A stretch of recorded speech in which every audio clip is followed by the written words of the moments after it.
Right now, while you're reading this, there are 38 trillion tiny organisms inside you, and they haven't eaten since last night. They're not asleep. They're waiting, and in the next few minutes, before you check your phone, before you make coffee, before you decide anything else about your day, you're going to make one choice that either feeds them right or quietly works against your body for the next 12 hours. Most people have been making the wrong choice their whole lives, not because they're careless, because nobody ever explained why it matters. By the end of this video, you will never look at your morning the same way again. Today, we're diving into something that's going to seriously level up how you think about your health. But before we jump in, if you're new here, smash that subscribe button and join the Human Circuitry TV fam. We drop real health content every week to help you look better, feel better, and live better. Trust me, you don't want to miss what's coming. All right, let's go. Let me tell you about a woman. Every morning for years, her alarm went off at 6:45. She'd silence it, sit up, and reach for one thing before her feet even hit the floor. Her phone. 5 minutes later, she'd be standing at the coffee machine on an empty stomach, watching it drip like it was the only thing keeping her alive. By 10 a.m., she was foggy. By 3 p.m., she was exhausted. By dinner, she was starving and irritable, and she blamed all of it on just not being a morning person. She wasn't broken. Her sequence was, and once she changed one thing, just one, everything shifted. We'll come back to what that one thing was, but first, you need to understand what's actually happening inside your body in that first hour, because it's more incredible than anything a wellness influencer has ever told you. Section number 1, the storm you can't see. Here's what nobody tells you about waking up. It's not peaceful. Biologically, it's closer to a controlled explosion. In the first 30 to 45 minutes after you open your eyes, a hormone called cortisol surges through your body, sometimes climbing 50% or more. Cortisol gets a bad reputation because people call it the stress hormone and assume it's the enemy. It's not. Cortisol is what gets you out of bed. It mobilizes energy, sharpens your focus, and switches your whole body from rest to go. This happens to almost everyone every single morning, whether you slept 8 hours or 4, whether it's Monday or Saturday. Scientists call it the cortisol awakening response, and it's one of the most reliable hormonal events in your entire day. But here's the part that changes everything, the part almost nobody knows. That same cortisol surge that wakes you up also temporarily thins the protective mucus lining of your stomach, the barrier standing between you and your own stomach acid. And your stomach acid, first thing in the morning, is sitting at its most concentrated point of the entire day. We're talking a pH as low as battery acid on some scales. That acid is supposed to be there. It kills pathogens, breaks down protein, unlocks minerals from your food. It's a feature, not a flaw. But right now, this morning, in your body, maximum acid, minimum protection. That's the storm. And into that storm, most people pour a cup of coffee. Section number 2, the mistake hiding in plain sight. Coffee itself isn't the villain here. Timing is. Caffeine triggers its own cortisol release. So when you drink coffee in that first half hour after waking, right when your natural cortisol is already spiking, you're not calming your body down. You're stacking a second spike directly on top of the first. Imagine your stomach lining as a roof. Cortisol has already stripped a few shingles off it for the morning. Coffee, hitting an empty, acidic stomach, is like adding a second storm before the first one has even passed. This is why so many people feel that sharp, jittery edge or that uneasy stomach twist right after their first cup. It's not just too much caffeine. It's chemistry stacked on chemistry, with nothing there to buffer it. Researchers who study this, including neuroscientist Andrew Huberman, point to a simple fix. Wait, ideally 90 minutes after waking, before that first cup. Even 30 to 45 minutes makes a real difference. Let your natural cortisol wave crest and start to fall before you add caffeine on top of it. You don't have to give up coffee. You just have to stop ambushing your stomach with it. Section number 3, the answer that's been sitting in your kitchen. So what should your stomach receive first? Water. Just water. Warm or room temperature. 1 to 2 glasses before anything else. I know that sounds almost too simple to matter, but look at what it actually does, mechanically, inside you. It dilutes the most concentrated layer of your fasting stomach acid. It signals your stomach to produce fresh protective mucus, literally patching the roof cortisol just thinned.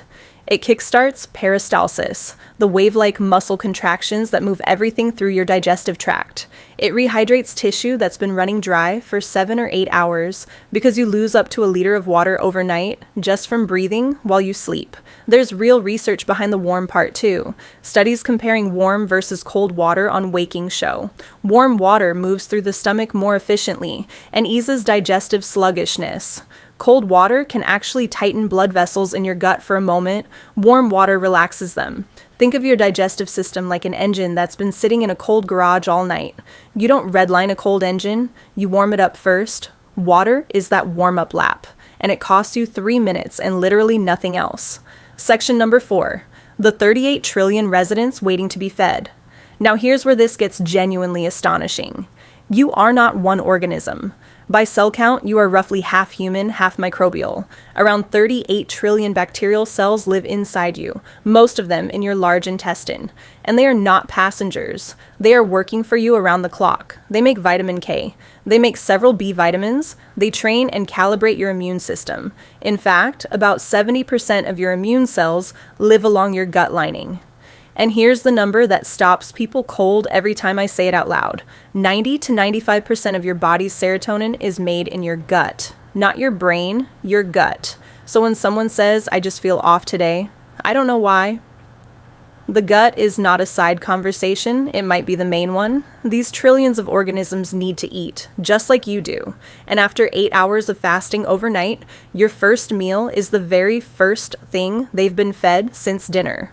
What you choose either builds them up or starves out the good ones, and feeds the ones you don't want thriving. They eat fiber, specifically the kind your own body can't digest, but they can ferment.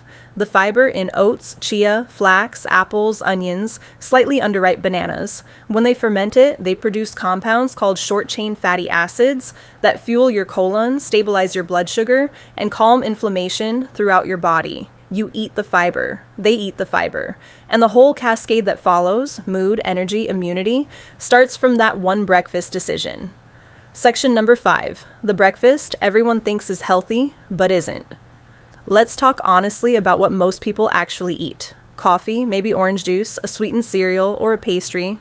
And by 10 a.m., the crash, that glass of orange juice, around 21 to 26 grams of sugar, close to a can of soda, with almost none of the fiber that would slow it down. Stripped of its fiber, it hits your bloodstream fast. Your pancreas floods you with insulin, and an hour later, your blood sugar drops below where it started. That crash you feel mid-morning, the one you treat with more coffee. Often that's not exhaustion. That's a sugar spike from 7:30 a.m., finally catching up with you. A whole orange, by contrast, still has its fiber intact. Same fruit, completely different effect on your body. The fiber isn't a side detail. The fiber is the point. And most sweetened cereals, nutritionally, they're closer to candy in a cardboard box. High sugar, almost no protein, and processed grain that gives your gut bacteria almost nothing useful to work with. This isn't about guilt. Nobody wakes up trying to sabotage themselves. It's a cultural default built by convenience and marketing, not biology. You're not undisciplined, you were just never shown the mechanism. Today, you are. Section number 6. Your body has been waiting for this exact moment. Here's something that changes how you see the whole morning. Every cell in your body runs on an internal clock, actual. Genes that regulate timing so precisely that the scientists who mapped them won a Nobel Prize for it. Your liver, your pancreas, your gut, they all run on this rhythm. And it turns out, morning is when your metabolic machinery is at its sharpest. Your pancreas is more sensitive to insulin in the morning than at night, meaning the same carbohydrates cause a smaller blood sugar spike earlier in the day. Your digestive enzymes are at their highest output. Your gut motility follows its own daily peak. In other words, your body isn't tolerating breakfast. It's primed for it. Skipping it or delaying eating until noon means asking a fully warmed up system to sit idle during the exact window it's built to perform in. There's even a documented second meal effect. The fiber you eat at breakfast changes how well your body handles the carbohydrates in your lunch hours later. Your first meal doesn't just fuel your morning, it sets the metabolic tone for your entire day. Section number 7, what to actually do. The sequence. So let's make this simple. Here's the sequence, in order. Step 1, water first. 1 to 2 glasses, warm if you can. Before the phone, before coffee, before anything. 3 minutes, non-negotiable. Step 2, delay the coffee. 30 to 45 minutes minimum, 90 if you can manage it. Use that window for light, movement, a short walk, anything. Let your natural cortisol wave do its job, uninterrupted. When you do have your coffee, have it with food, not on an empty stomach. The food buffers the impact. Step 3, eat within 1 to 2 hours of waking, built around 3 things. Prebiotic fiber, whole oats, chia seeds, flax seeds. Not instant, not flavored packets. This is the single highest leverage food for feeding your gut bacteria well. Real protein, 2 to 3 eggs, Greek yogurt or cottage cheese. Your muscles are primed to use protein most efficiently right after waking, and most people eat almost none of it at breakfast, then overload at dinner when the body can't use it as well. Something fermented, plain yogurt, kefir, even a small serving of sauerkraut or kimchi. Research out of Stanford found that fermented foods measurably increased microbiome diversity and lowered inflammatory markers in as little as 10 weeks, and the effect showed up faster with consistent daily servings. That's it.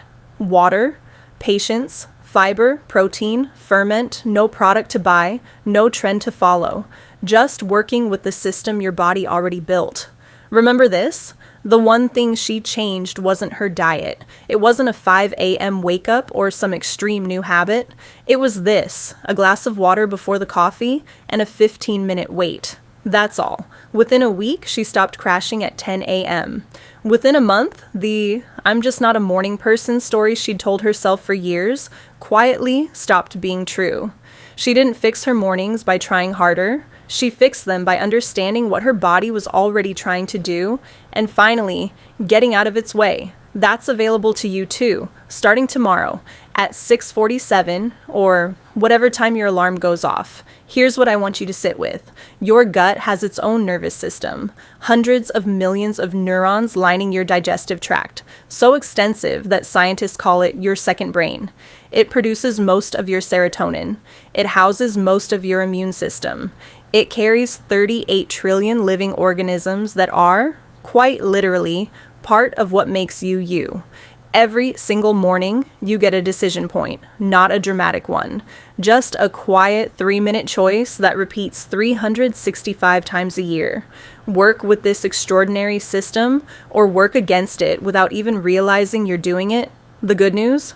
Your gut doesn't hold grudges. It doesn't wait for you to pay off years of rushed mornings and skipped water and coffee on an empty stomach. Research shows measurable shifts in gut health in as little as 3 to 4 days of doing this differently. 3 days.